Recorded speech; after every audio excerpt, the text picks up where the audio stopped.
Abro mi corazón, abro mi corazón, abro a mi reconocimiento y recuerdo y recorro mi poder ilimitado, amor incondicional. Amor, amor, amor, amor, amor, amor.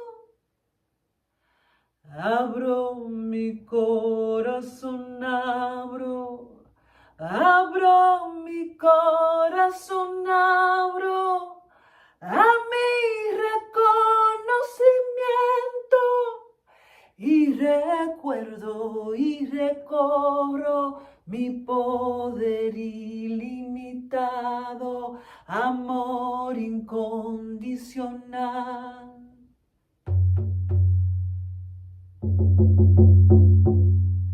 Abro mi corazón, abro mi corazón, abro a mi reconocimiento y recuerdo y recorro mi poder ilimitado, amor incondicional. Amor, amor, amor. Amor, amor, amor.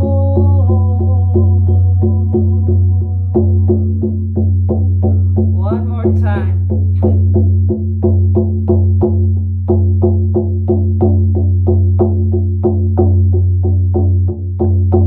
Abro mi corazón, abro mi corazón, abro a mi reconocimiento y recuerdo y recorro mi poder ilimitado, amor incondicional.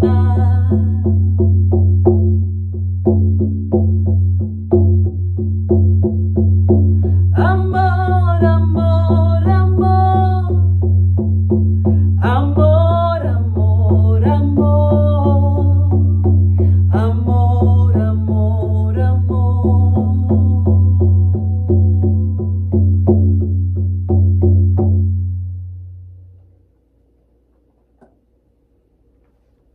It's a song I'm learning, so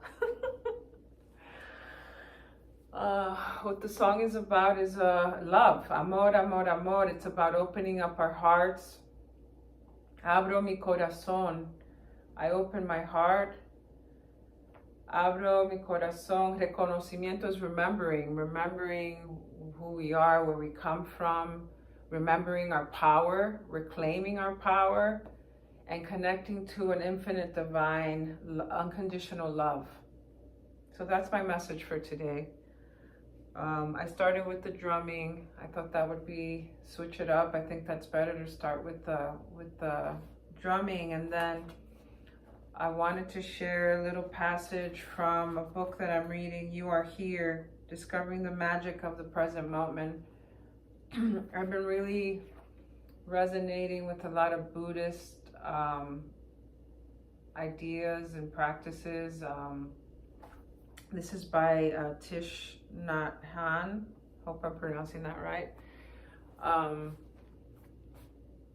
Because I feel like we're in need of this kind of energy. There's a lot of violence going on. There's a lot of sadness and grief and turmoil and chaos. And although I also want to tap into the fire, into the resilience and the, you know, that you know, radical rage and anger that ignites, you know,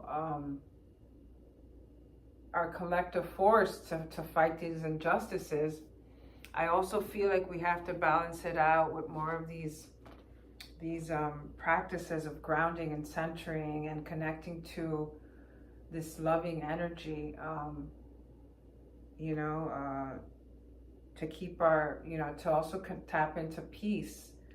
I think everything is very, it's energetic, and I feel that the more we can tap into this love and peace and compassion for ourselves and others, then that kind of spreads. It spreads like wildfire too. That also has this, dynamic, transformative energy. The passage is from a chapter called Practicing Skillfully with Our Past. Because I feel like I've been working with my past too, on a personal level, kind of reconciling and trying to make amends, and there's grief that comes with that, like grief with who I used to be, letting go of that, and the mistakes that I made, and forgiving myself and forgiving others. There's a lot around forgiveness too. I've shared these themes in my tarot readings if you're interested in checking that out, but I did the first few tarot readings for this month, the full moon, summer solstice, and the new moon. And it was about releasing conditioning, bringing in the power of the sun, right, for the summer solstice, and allowing that to shed light on these hidden shadow aspects of ourselves that are it's also part of this conditioning, right? Maybe there's this conditioning from the past that we weren't aware of, that now some because of where we find ourselves, or some crisis or circumstance, or just because we're changing, times are changing, we're constantly changing. We're realizing that we have to let go of certain ways of living, certain beliefs, systems, habits, different things. And then for the new moon, it was about the hero's journey, about having to go through this, this dark tunnel, this journey that we're going through. And although it might seem scary at first and dark, and there might be some discomfort, pain, some suffering that we experience, that the idea that I had shared was that the poison is the medicine. So that's why I think that having these like mindfulness practices or grounding practices, thinking of love and kindness and things like that, will help wring out that poison. Because if you hold on to anger or fear, even a lot of these emotions, it does harm to you. It creates more suffering, and then it can also harm the people around you, right? What do we do with that? How we end up channeling those emotions. So it's like, yes, let's acknowledge the rage and the anger that's coming up for all the injustice that we're seeing happening, and let's grieve, collectively. But then using that, transmuting that, and using that energy and that force in other ways too, right? Going out and helping our neighbors, or taking care of yourself, taking care of other people, making sure everyone's okay, and showing compassion. We need a lot of compassion right now. So this is called deep listening. Listening is an art we must cultivate. First, you have to be able to listen to yourself before you can listen to someone else. You must not run away from yourself, but rather be very compassionate towards yourself. The practice of mindfulness will generate the compassion you need to cradle your own pain and suffering. Then, when you begin to understand and love yourself, you're ready to understand and love another person. I'll leave it at that. Kind of what I was sharing. So there's something around deep listening. I think I shared a message around that too in the last new moon reading, or a lot of the messages, because that's what I've been doing. I've been realizing that I've been so distracted, like especially when I'm in school, I get so busy and distracted, and I'm not listening to my body about, like what my body needs. Maybe my body needs to rest, and not keep reading, endless chapters for some class. or maybe I need to stop and eat food, or, you know, maybe I need, I'm having a hard time and I need to call a friend and get support, or go out for a walk. Maybe I have to do some, you know, something like this, some drumming to kind of ground myself and just take a break and do something, or maybe do something playful, like, you know, creative, to kind of tap into the other side of my brain, right? I use my left side so much. It's like, let me tap into my right side and do something creative. So it's about like balance too, but listening to ourselves, listening to other people, right? Deep listening. But if we don't listen to ourselves, how can we offer that to others, right?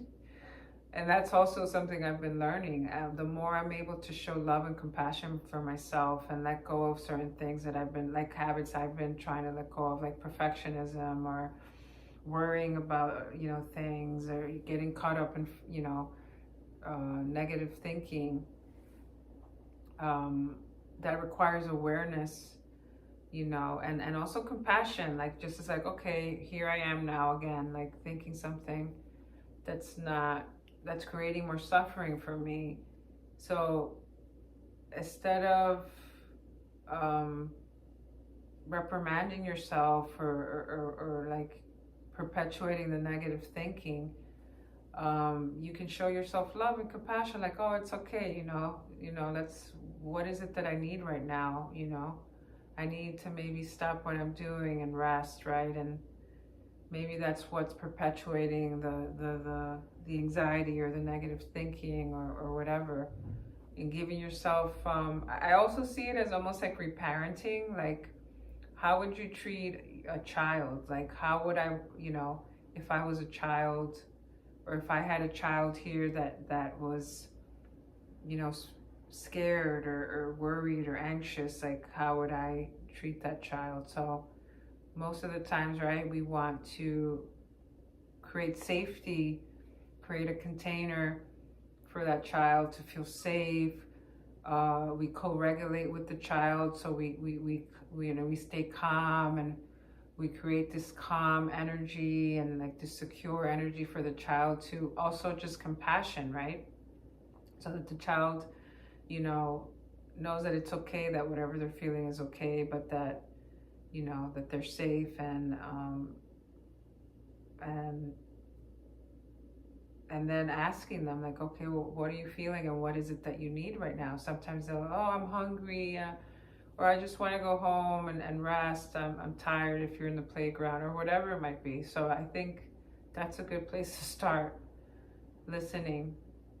And you could practice that throughout your day, you know, when you're in the office, or even when you're in social situations. I'm highly sensitive, and I get overly stimulated very quickly. So also I have to continuously check in with myself, and like, if I'm in a social situation, maybe I need to take a break, right? Like, walk, you know, kind of sit alone for a minute, or take a break, you know, walk to the other room, and